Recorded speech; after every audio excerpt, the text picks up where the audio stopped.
set up, and as you can see it's a little dart that sits right up on top of there, and then it has the little snood going to the swivel with a little rubber ring on top which you'll slip over your hook when you're ready to go.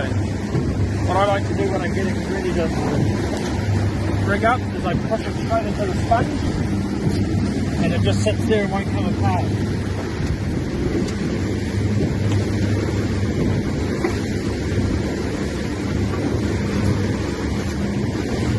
Today we're going to rig up a little jack mackerel. Not so little to be honest, but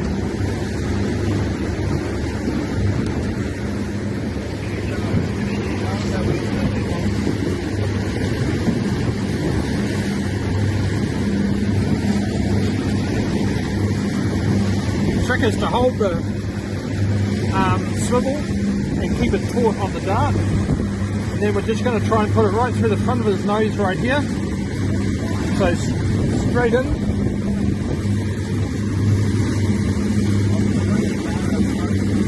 And then I pushed it out a little bit, and you just got to check that it's rotated in his mouth.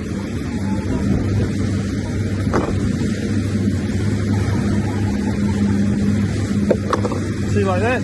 Dart's now rotated in its mouth. I'm going to put this one straight back in the bait tank, and I'll pick them up later when we see something that we want to put them in. So it's as simple as that. It's good to go.